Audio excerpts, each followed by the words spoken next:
Welcome to the Dealmaker Catalyst Podcast, and I'm your host, Jason Seward, and today we have Mr. Caleb Luketic. Caleb Luketic is a real estate investor and digital marketer who spent the last decade obsessed with one thing: where deals actually come from. He runs Favor Home Solutions, an active investing operation, and Steel Marketing, the agency he built specifically for investors. Since 2017, he's managed over $20 million in ad spend across Google and Facebook. And in 2025 alone, his team closed 154 contracts using nothing but SEO, PPC, and Facebook ads. No cold calling, no direct mail, no door knocking. His whole approach comes down to building predictable inbound lead flow so investors stop chasing deals and start having deals come to them. He's not a guru selling theory from the sidelines. He's running the same playbook in his own business every single day, then handing it to the investors he works with. Caleb, welcome to Dealmaker. Sweet, man. Thanks. Thanks for having me, man. I'm excited. This will be fun. Yeah. It's good to have you here, man. I always kick this off, especially with folks that Jim Ingersoll connects me with for episodes. So, what is your relationship with Jim? How do you know him, and how far do y'all go back? Yeah. So I've known Jim for quite a while, probably 2015, 16 range. When we first gotten connected, I've actually been out to a Dealmaker event. I've spoken at one of my director of operations. She's went and my one I was supposed to go. The second one, my wife ended up having her gallbladder taken out like the day before. Like, it's emergency surgery, so she went instead of me. For one of them. So, but no. I've known Jim for a little over, I said, around a decade or so, and I've helped him with some marketing things, and we've talked real estate lending and marketing. All the typical things that us investors talk through, and Yeah, good stuff, man. I'm excited about this one because as we were talking online, it's an area, even within my own company, that is always top of mind, and we're always trying to figure out the next thing to get lead flow in. So this is exactly what you do, and very specific in the real estate. And I know you do deal with businesses outside of real estate as well, but we're going to dive into all things marketing. And you said specifically right now your main focus is SEO, PPC, and Facebook ads. So I cannot wait to uncover it all. I'm going to encourage the listeners, like always, get your pen and pad, take some notes. But I'm also, if you're driving or you're working out, can't do all that, I encourage everybody at the end of this, we're going to have links to Caleb's social media and ways to get in touch with him to get more info if you want to go more in depth beyond what you hear on this podcast today. So with that, Caleb, let's start setting this up with how you got into this space. Yeah, that's a really good question, man. So how I got into digital marketing is actually, the better question is how I got into real estate. And so that's actually what led me into the digital marketing space. And so I've always said that I'm an investor first, right? And then marketer second. It just so happens that us as investors, we don't realize it, that we're actually not really in the real estate business. We're actually in the marketing business. It just so happens to be for houses, right? And so that's the one thing that people don't like. It doesn't click in their head. And so that's really what led me to all the digital marketing spaces, because I was like, all right, at the time in college, didn't want to bang the phones all day, cold calling people, right? I'm like, that's a tedious, exhausting thing. I didn't have the time for it, to be honest. And so I was like, all right, there's got to be a way to like have people come to me, right? Like, I go to Google for stuff when I'm hungry. I want Mexican food, right? I'm going to look up the reviews for something. Okay, there's got to be something here. And honestly, doing the deals, trying to get the deals is what led me down the path of, okay, there's got to be a better way to do this. And then I figured out how to actually do that, and that was through SEO. Is how I started. And man, that unlocked a lot of things for me. I said, wait a minute. I did some things, built a website, wrote some content, built some backlinks, waited some time, did a bunch of other stuff, and all of a sudden, sellers called me, being like, "Hey, I want to sell my house. The situation is, I inherited this house. I'm behind on payments. Whatever the motivation was, they were good, motivated leads." And they were like, lay down. And I was like, wait, I didn't have to like convince you. You just want, you want that price? Done. It was really easy. Right. And so I was like, sweet. My first ever assignment fee was $800, and I thought I was rich beyond belief. I said, I did it. $800. Yes, did Yeah. it. Let's go.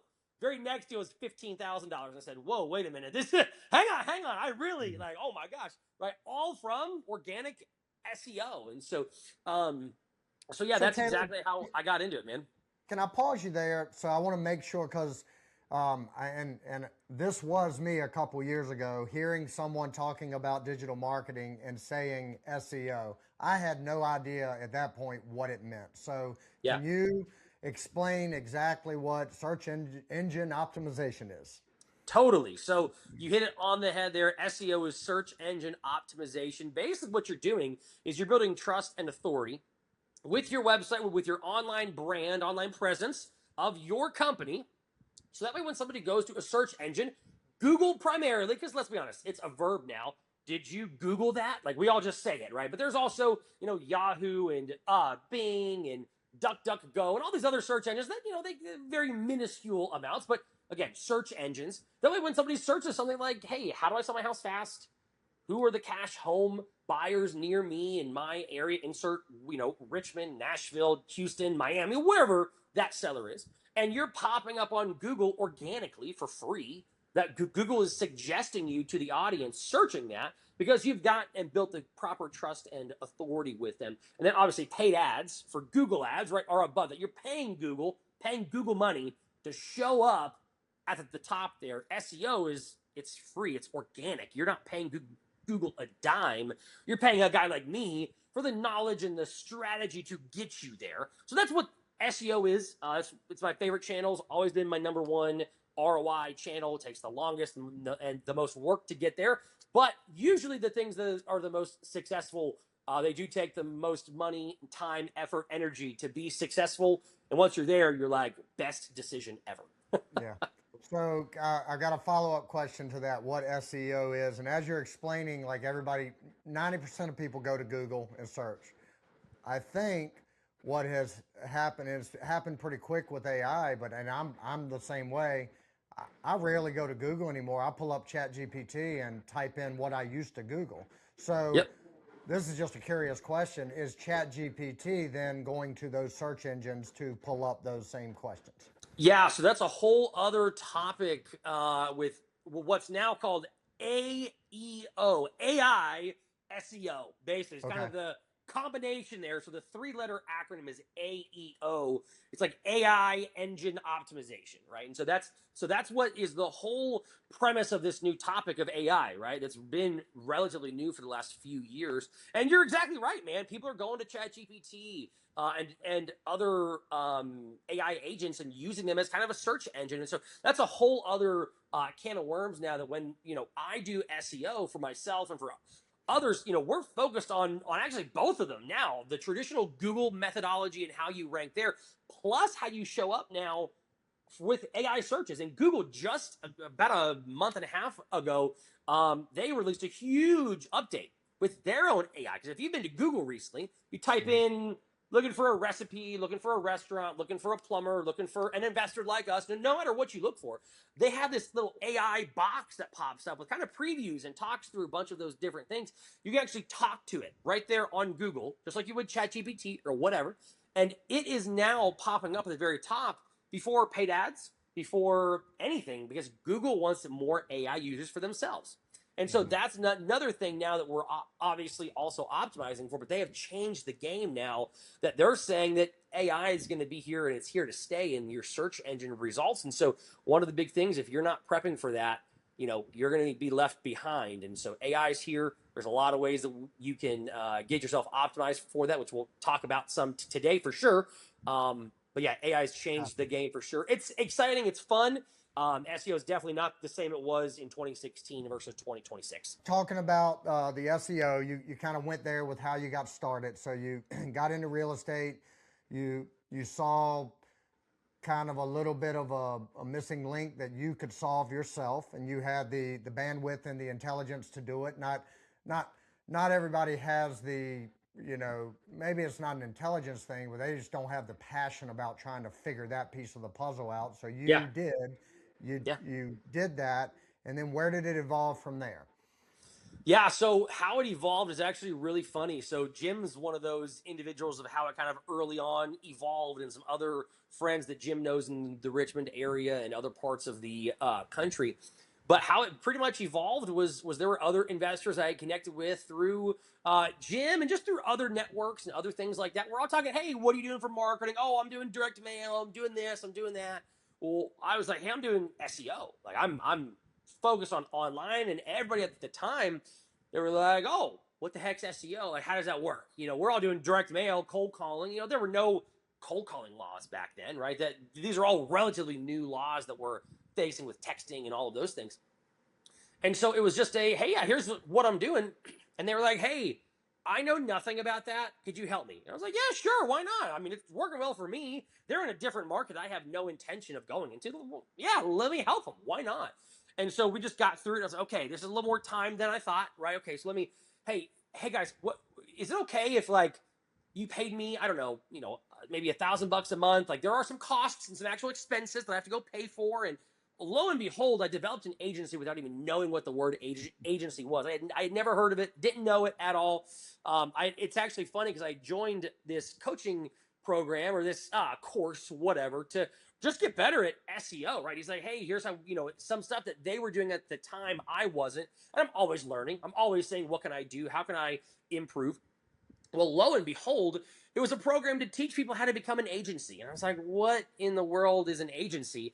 And he's like, oh, well, it's like, and he explains it to me. And I was like, oh, kind of like how I'm doing that right now with 30 other people. And he was like, what? Wait. Time out. You're telling me that people are paying you to do their SEO. You have how many people? I was like, it's like 30 or 35. Why?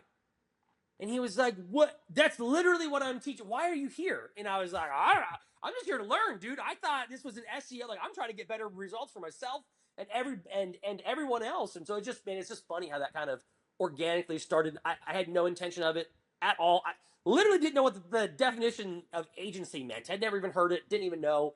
And so it's funny looking back now, even saying that always makes me chuckle a little bit just because of that. So, yeah. So as we kind of get into the, like, what I don't want to do today, because I think you'll lose me and you'll lose a lot of people, but like getting into the weeds of how it all works, that's what people hire you for, right? But I'd like to kind of keep it high level in the sense of like speak to the folks that I'm trying to think, like a really common business within real estate is a wholesaling operation or flipping operation. Yep. So the lifeblood of their company is leads, right? So, and most of them are going out, door knocking, doing mailers, doing text campaigns, all of these things. What you're talking about is none of that. It is putting stuff out there, all those dollars into things that go out, hopefully that leads back to you, right? Exactly right, man. If you could break that down as a simple form as you can, how that works, and let's do it. How companies like yours can help with that. Yeah. So let's do it. So for those of you listening, like Jason said, if you're at the gym, driving in the car, or whatever, make sure you write this down because I want you to go spy on me later. Okay. I'm a visual guy, right? And so I like to see things, like to understand where they are. And so I'm going to tell you all of these things, but I think it's going to help you actually with your eyeballs, see it in practice, how it's being executed. So go and Google me, all right? For any of you college football fans, I'm going to pull a Kurt Signetti. Google me, I win, right? So Google me, right? Favor Home Solutions in Tennessee. Go look that name up, and you'll find me, right? I'm the only one. I do SEO well, so you'll find me. At the moment, we are very close to getting 200 Google reviews. We're so close. I'm like, we're so close to hitting it. But we're almost at 200 on our website. We've only got about 30 testimony videos on the website. We've got about close to 80 in total. Our website's crashed when I put all of them on there because we have too many. So I have to limit it to only a few. But if you go look at it, right? So there's a few things that we're going to talk through that if you guys get anything out of this, the one most important thing I want you to understand out of this is branding matters, okay? Take away all the technical stuff, take away all the nerdy lingo, take away everything else. the one thing that matters, if you take anything out of this, is branding. And here's what I mean. We're in the age of AI, right? Jason, you just said, right? AI searching, you're on ChatGPT, we're searching for things. People want to do business with people. And I want you to think about this for just a minute here, right? Put yourself in the shoes of the motivated seller on the other end of the phone that they just inherited their childhood home, right? Their parents just passed away. They're in foreclosure and they're about to lose everything, right? Whatever their situations are, there's some emotions riding high there. And so what do they want to do? Do they want some AI logic bot thing to help them? No, they want empathy and compassion from a human that's going to be able to meet them at their level and do deals with them.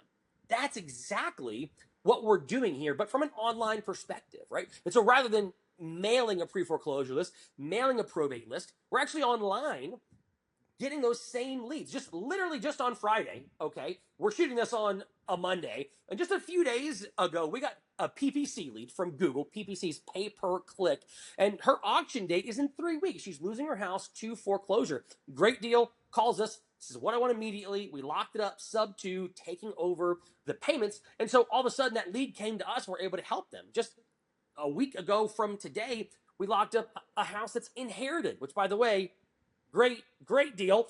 About 35 cents on the dollar. I'm buying it and relisting it immediately, okay? Because it's just a smoking deal. Well, why? It's an inherited property. What happened is he found our inherited property page, read through it, connected with us on the emotional level. Because guess what? It was his parents' house, okay? So that's what I'm talking about here, that the branding matters. So here's what you can do.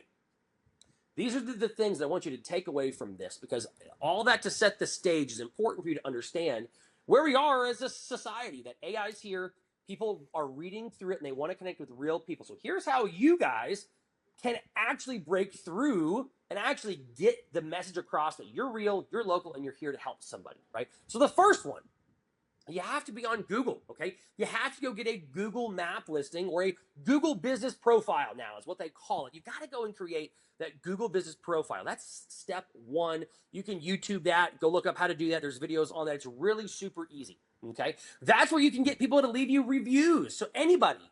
Step two is, by the way, getting reviews on that sucker, okay? You got to talk to every seller you've helped. If you're wholesaling, every buyer you've helped. Or even if you're flipping it or wrapping it, owner financing, whoever the buyer of that house is with your exit, have them leave you a review. That buyer's agent, your real estate agent, insurance agent, closing attorneys, title companies, you name it, contractors, anybody that's involved in your business that is related with you in some way, shape, or form over the last however many years you've been in business, that they can relate to you and say, yeah, Jason's a great guy. He's got integrity, this, that, the other. Well, have them go drop the review. It doesn't have to be about buying houses, just that you've got integrity. You do what you say. You're a nice guy. All of those things. Have those conversations. Have those reviews. And by the way, if they're a fellow local business owner, maybe they're a local independent insurance agent, trade the review. Say, hey, man, you leave me one, I'll leave you one. Win-win to help both of you out. So that's a huge, huge, huge thing that you can do. And the third one, and the final thing, when it comes to branding, you need to get testimony videos. And look, you guys all have one of these guys, okay? You guys all have this thing called an iPhone, okay? If you don't, you're wrong. I'm just kidding. But Android people, I love you. It's fine. I'm going to give you crap. It's fine. It's fine. No, but like we all have this, right? We all have a phone. Take a selfie style. Look, I'm going to show you literally what I do is I'm sitting here. There's a seller with me. And I say, hey guys, I'm here with Bob. We just bought Bob's house. Bob, what was the process like from start to, well, right now at closing? Oh, Caleb, it was great. It was easy. You're the man. Went so smooth. Great. Awesome, Bob. Thanks, man. Hey, if anybody else has a house to sell, would you recommend them giving me a phone call? Oh, yeah, absolutely, Caleb. You're the best. Guys, call him. He's awesome. Well, guys, you heard it right here. You have a house to sell. Give me a phone call. That's my testimony video right there. Script given to you. There it is. All of a sudden now that works so well because there's a third-party approval saying that I'm awesome, right? And so other people going through similar situations as Bob was, they're going to see that, connect with that. If you guys, again, if you take anything out of this, that one thing will help you guys immensely because guess what? If you're cold calling, doing direct mail, Facebook ads, Google ads, SEO, whatever the marketing channel is, and somebody Googles you, what do they find? Is it nothing?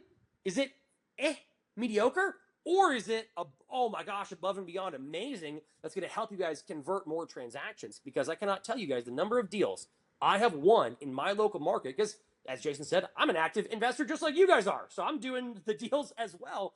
I can't tell you how many deals just this year alone that we've actually been less than the highest bid on a property and we've won.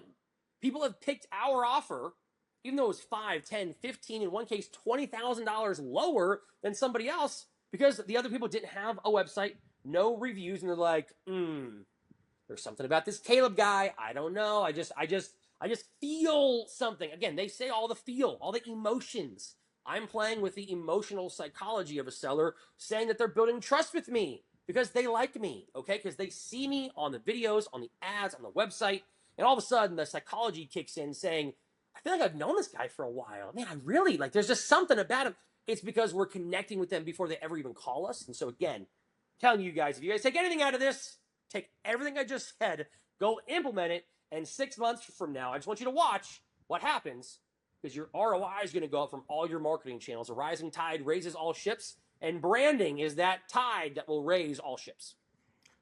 I have so much to respond to here because I love every bit of it. And I it's helpful for me to kind of take what you're talking about and kind of relate it to our business a little bit because a couple things we've done well is the branding piece of it. We haven't marketed that through the SEO, the PPC, all of that very well. But locally, we're lenders. We're hard money lenders. 608B Capital. Everybody knows that 608B was mine and my business partner's apartment number. The burning the ship. We left our careers to go pursue this full time. All of that has a story behind it. So it's a cool story that people connect with. The next level of that is to get that out in front of more people through the channels you're talking about. So yep, exactly. So that people know and trust and like you better, right? Because people want to do business with real people. Yeah, yep, that's great. So having said all that, so you know somebody goes out. I mean, these are actions that you just gave that they could literally do today, and literally right ready now, to rock by the end of the week. So setting up a Google business profile, we've gone through it. It is pretty easy. Ours got a little wonky because of our address is one of our home addresses, so we had to do the video, and so that was a little chaotic. But once we got it set up, then it's just anybody can leave a review, and then your live reviews, all of it, man. Right. So how do you protect against, or is there a way to protect against, I'll say like nefarious bad reviews, not justified reviews that somebody gets mad about one little conversation they had with you and they want to go to Google and blast you, but it's not warranted. How do you protect against that? Yeah, so first of all, how you protect it is have integrity. How about that? Okay, that stops most of the conversations right there. Right now, on top of that, let's just say you do get a bad review from somebody. Right, there's a couple ways that you can do this. Number one, you can report it to Google directly. Okay, you can. It's a 50-50 shot if they take it down or not, but you can have yourself and multiple other people report it and go through that. What I like to do though, and this is really easy by the way, if you do the right thing, okay, if you have integrity, you operate the right way, and you truly do try to help people, then what I'm about to tell you is really easy. If you don't, this is going to be really hard, okay? But what I do, if I get a bad review, which I've had some, and I'll talk, we can go through how I've handled that. I respond to them on Google in the review, and I share my side of it. And so let me give you an example, okay? We had a deal close. This was probably about 2 years ago now. And the gentleman was out of state, tired landlord. The house was bad. I mean, he had no idea, hadn't been in the house in like 7 years. There's mold in the basement. I mean, it's bad. Like, I couldn't breathe. The mold was so bad. No wonder they all had health problems. I was like, hey, man, I'm just going to be honest. You got a lawsuit on your hands here because this mold, like, this is ugly. Okay? This is bad. We go through it. We close on it, right?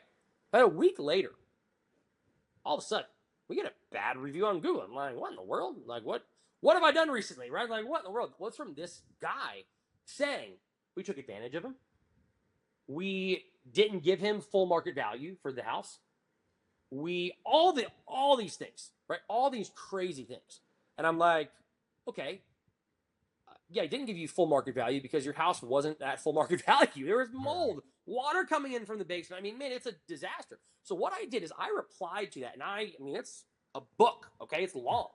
And I said, hey, whatever his name was, this is really interesting because to quote your text message to us, and I quote and put what it said of how great we were and all of these things, and then all the situations that I walked in, and I just labeled all of it, outlined all of it. Okay, you might not think that makes that big of a deal. Fast forward about 9 months later, after that happens, we get a lead. Very similar situation. Tired landlord, all of those things. You know what review he read? Because let's be honest, we're all hungry, in a new place. I go for some Mexican food, some whatever. What do? You go read the bad reviews first. Okay, you're like, am I gonna get food poisoning and die? Right? Don't lie. We all do it. Okay, we all do it. So this guy did the same thing. He read the 1-star bad reviews, of which we have 2 of them, by the way, and situations just like that. Right? He read through the situation with a tired landlord and read my whole response. And at closing, he told it, because I always ask, like, what made you guys pick us? Like, you got a lot of different options. What made you pick us over whoever? He says, the way you responded to that bad review, I could really tell that, number 1, this guy was just off his rocker, number 1. Number 2, that you did everything you could to help him, and you actually helped him. And the way that you responded to him so kindly, compassionately, with kindness, really was like, wow, if this is how they act when they're getting beat down, imagine when things are going well, how they act. Wow, okay, I really like this guy. That 1-star review, I couldn't thank that guy enough for leaving it to me because I actually got a better deal than what I got with him. And so that's what I'm telling you. That's how you can respond to those things and handle those things. Is again, people can tell and read through that and see that stuff. Big time. Excellent answer. It's exactly what I was hoping you would say. And I'm going to share another example personal to me. When I was still in my corporate career, my business partner and I, we were starting to get into some multifamily. So we wanted to join a mastermind group that like focused on commercial real estate multifamily. So I started researching everyone in the country. And the one that we ended up landing on, the sole reason was because I saw a bad review and I saw his response to it was exactly what you're talking about. He dissected the response line by line. He owned the things that were real. Like yes, you're right. I did do that. This is why I could have handled it better. But then he addressed every other negative thing. And it was a novel. And I read that and I said, that's the mastermind we're joining. That's somebody that owned it. So fantastic way to handle a negative review. I'm glad you answered that. And I'm telling you, if you guys do that stuff, people read that stuff. They actually do. And if you go and look at my stats, which you guys can't see, but I can, on like the back end, like that's one of the most read reviews all time is that one.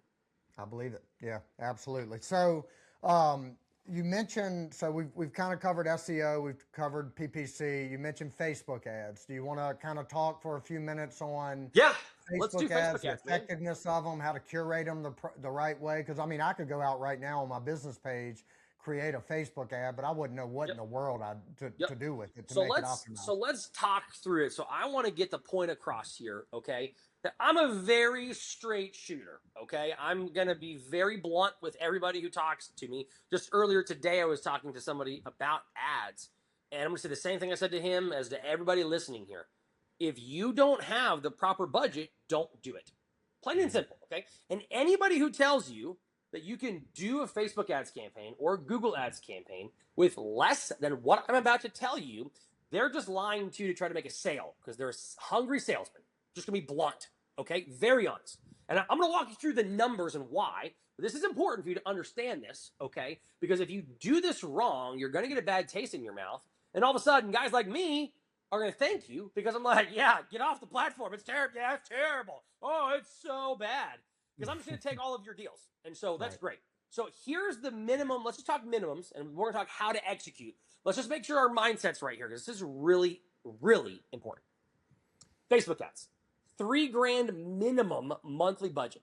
$3,000 minimum. Minimum. Point blank. Okay? If you go lower than that, it's going to be really tough, and I'll explain why. Google ads is $5,000 minimum. Okay, on Google, the reason why it's a little bit higher is the cost per clicks have risen. If you don't realize this, the real estate investor motivated seller industry on Google ads is the number one most competitive industry out there. Roofing is a pretty close second, but the reason is our ROI, projected ROI, is way higher. We will go and pay $5,000 for a client to go and acquire that customer because we're going to make $25,000 on it, right? That's just how that works, right? So most people's average assignment fees are, $10,000 to $15,000. So they're going to pay $2,000, $3,000, $4,000, $5,000 to go and acquire that customer. They're making $15,000. Who wouldn't, right? So that's just something to keep in mind, that Google Ads has gotten more expensive. And yes, for those of you wondering, pay-per-lead companies, they have kind of screwed the pooch for all of us because they're bidding nationwide and spending hundreds of thousands of dollars selling these crappy leads. Ask me how I really feel, and they're bidding the prices up, okay? And that's just what's happening. So it's a world we all have to live in right now. So be it. But that's budget-wise, okay? That's what you have to go spend to be effective, okay? And here's why.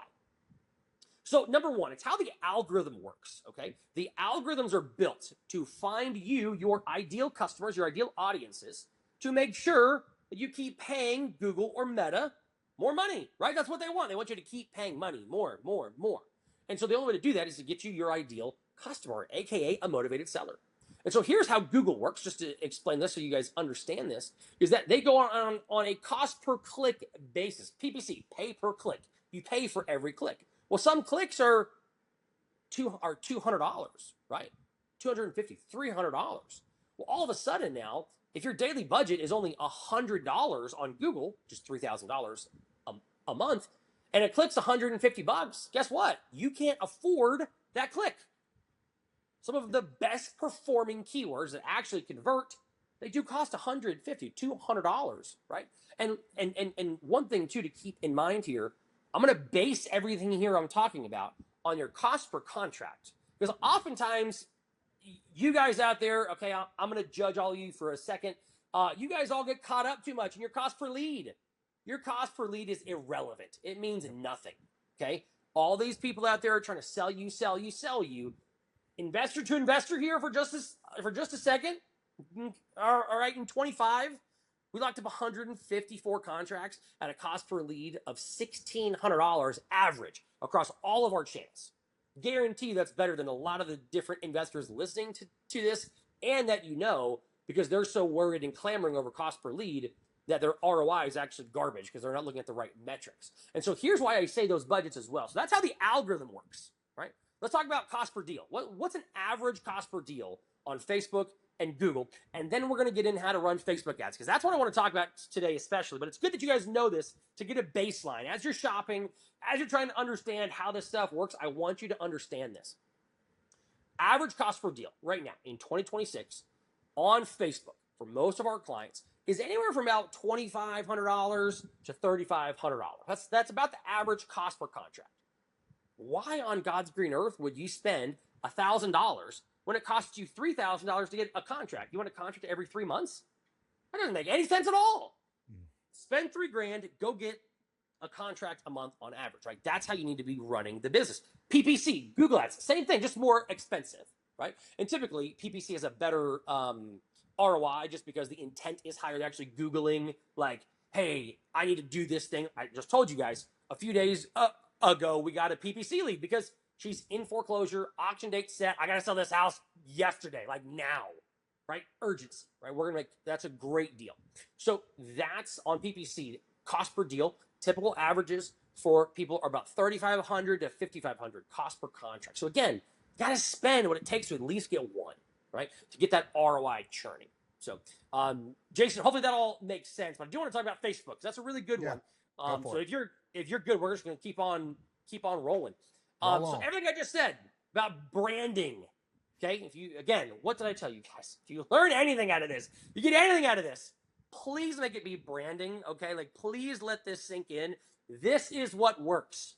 I'm just telling you, like, Google me, okay? This stuff works. I cannot emphasize that enough. The reason why my Facebook ads work super well is because it's me. It's my face. It's me on the ad. It's me on the website. me in the testimony videos. So for those of you that feel really uncomfortable on camera and you're like, but Caleb, I don't want to do it. My response to you is, do you want to make money or not?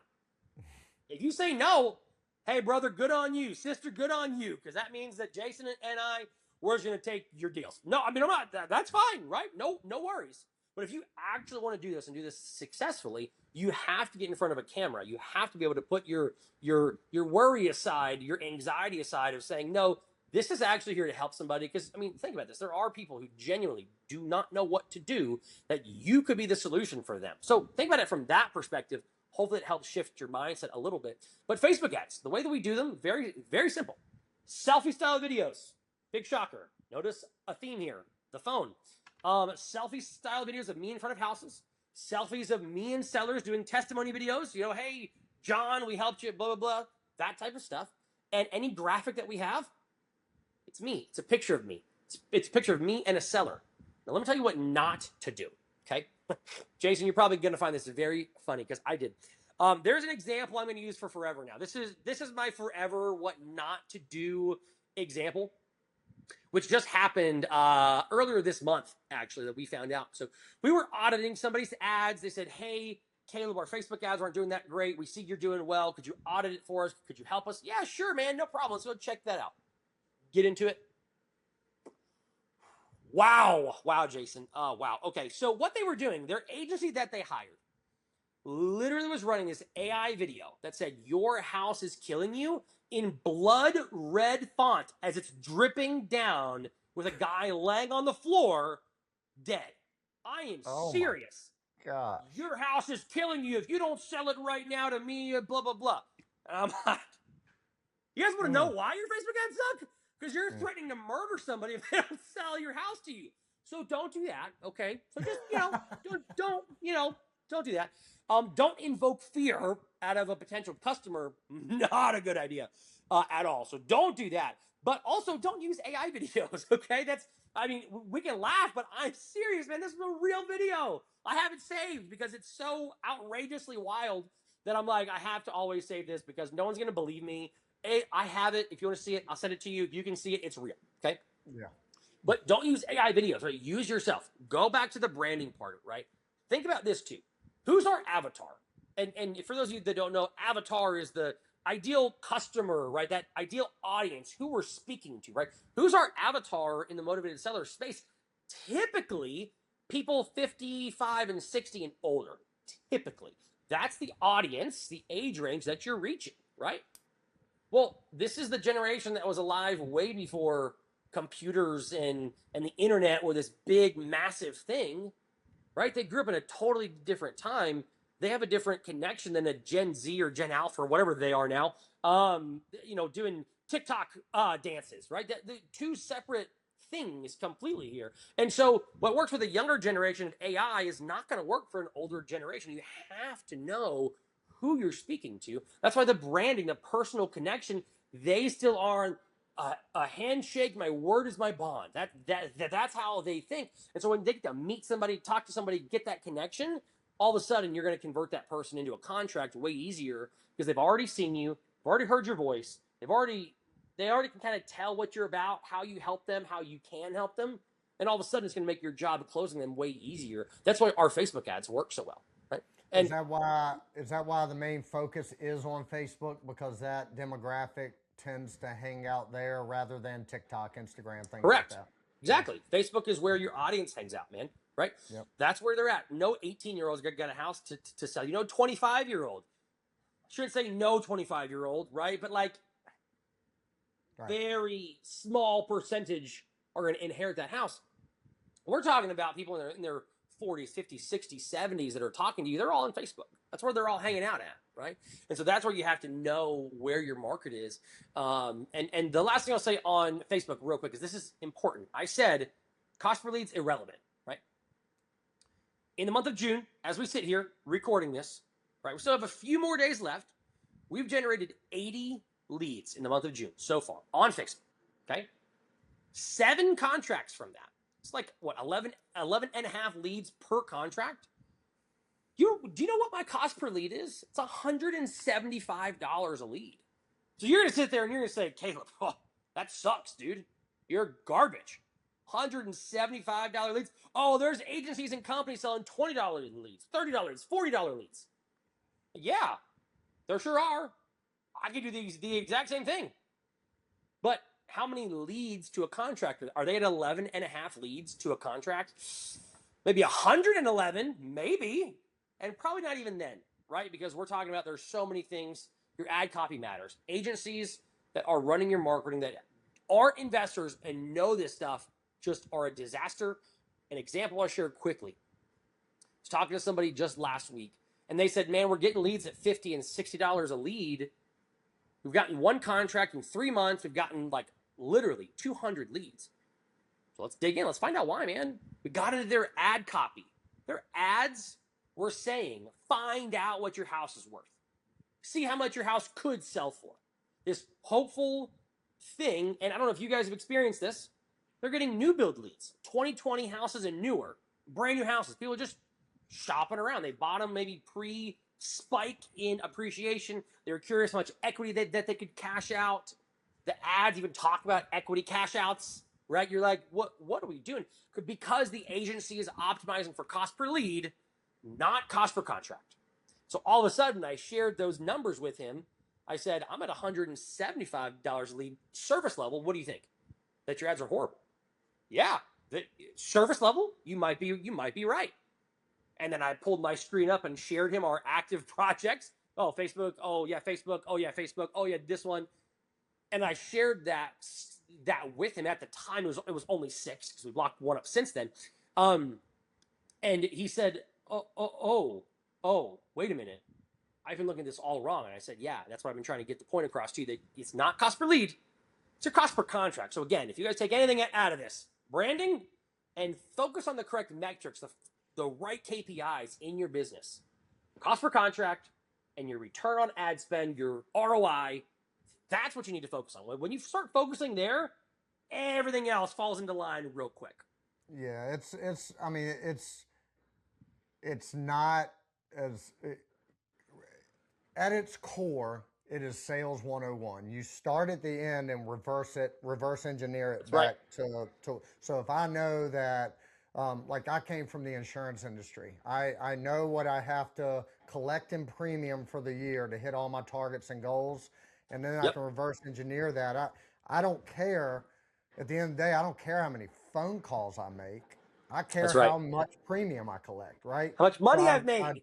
Right. I have to reverse engineer. I know that to get that premium, I have to have this many face-to-face appointments. To get that many face-to-face appointments, I have to make this many calls and reverse engineer it back. And if those phone calls or those initial contacts cost me more to get to a bigger premium collection, it's worth it. So you're exactly right. How much of this do you see, and we'll start wrapping things up here, but this is a curious question I have. Because the leads are one thing, but it seems like a lot of people kind of drop the ball when it comes to the close, when it comes to the actual generation of a contract from that lead. So at some point, there is a human aspect. There's somebody on the phone with this person. So how important is it for you to have, you can generate all the leads you want, but if you don't have somebody on the back end that can close it, what are you doing? That's right, exactly. Your follow-up systems, and I know we're running out of time. We can sit here all day and talk about so many things, and we may even do round 2 of systems. Who knows? But that's a really, really big thing. If you don't have a good CRM, a good system, go high levels. What I'm on, highly recommend that. People that want to copy mine, that we've built it out for them, but there's plenty of them out there. You can go and find them. Just the best CRM is the one that you actually use. Okay, an Excel spreadsheet. I don't care what that is, right? Just use it and follow up. But you got to be able to follow up. You got to be Johnny on the spot. You got to call these leads. Sometimes it takes some follow-up. Sometimes it takes 3, 4, 5, 6 phone calls before somebody picks up. You have to be okay with that. So great point. It's both a marketing and sales problem for sure. Today we're just talking about marketing, how to get those leads. Definitely there needs to be probably a second one with either myself or somebody else in another episode about sales and how we convert those leads, because that's a whole other amazing topic that I'm sure there could be a lot of extra value there. So absolutely. So I kind of want to close things out, Caleb, with you talking specifically. So somebody's hearing all this, they're like, man, this is too overwhelming. I can't manage it all myself. So I want to research and hire somebody to help me do this. So talk specifically about the services you offer. I know pricing is going to vary depending on the company you're working with, so you don't have to get into pricing, but what that service looks like, what it would look like onboarding with you, and kind of what that looks like mechanically. Absolutely. Well, good news is I'm the only Caleb Luketic in the world. You literally cannot not find me. Okay, double negative. Yes. You just Google me. You'll find me. CalebLuketic.com. That's my website.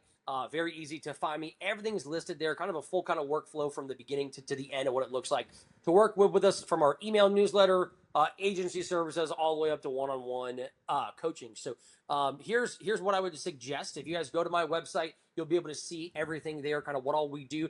At the very least, sign up for the email newsletter called the Operators Brief that I have. Tons of marketing, sales, and systems things that I share out there twice per week on Tuesdays and Thursdays. That just again, some of the conversations that we've had, I go deeper, in depth, actual examples, screenshots, videos, different things like that to just help you guys understand those different things. But if you guys want to talk about running SEO, Google ads, meta, the Facebook ads, meta now, you know, you guys want to talk about that stuff, I would love to. The way that we work, Jason, it's really easy, man. I'll tell you guys right now, it's really straightforward and simple. My life's motto is keep it simple, stupid. The last S is for me, not for you guys. That's for me. But how we work is I charge $900 a month to manage your ads.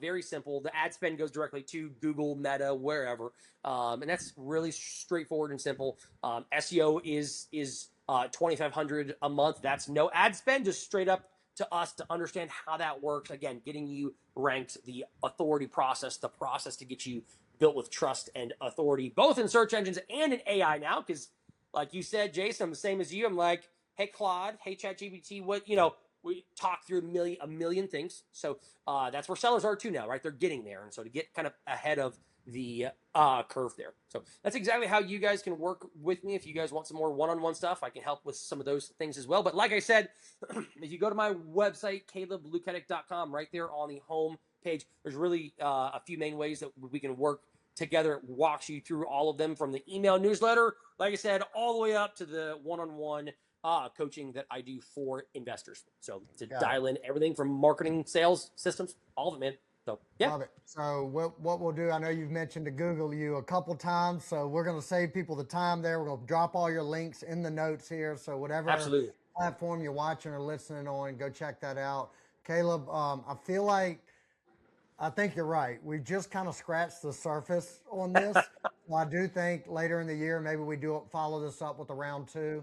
Absolutely. To kind of I would love to. The next step, you know, the sales and the you know, CRM and stuff like that. I'd love to hear more on that. But for now, Caleb, I think this is a great starting point for a lot of folks. And I know it's going to provide a lot of value to the Dealmaker crowd. So I can't thank you enough.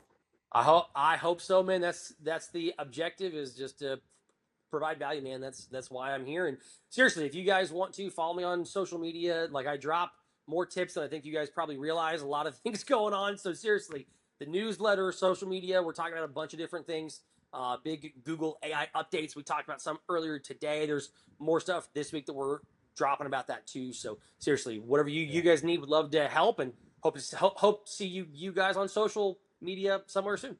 Absolutely. The funniest thing about it was funny to me, maybe not so much for my business partner, but me doing this podcast is most of the interviews I'm doing, like yours, this is the first time I'm ever talking to you, right? So we don't know each other until this. Every episode, I'm coming away with 2 pages of notes to take back to my business partner about. So this is an education for me as well. So I enjoy it. That's Caleb, awesome. I can't thank you enough, and we'll talk soon. Awesome, Jason. Thanks, man. That wraps up this episode of the Dealmaker Catalyst. If you want to keep learning from elite operators and plug into a national community that lives this stuff every day, check out Dealmaker Catalyst. Make sure you subscribe, leave a review, and share this episode with someone who's serious about leveling up. And we'll see you on the next Dealmaker Catalyst.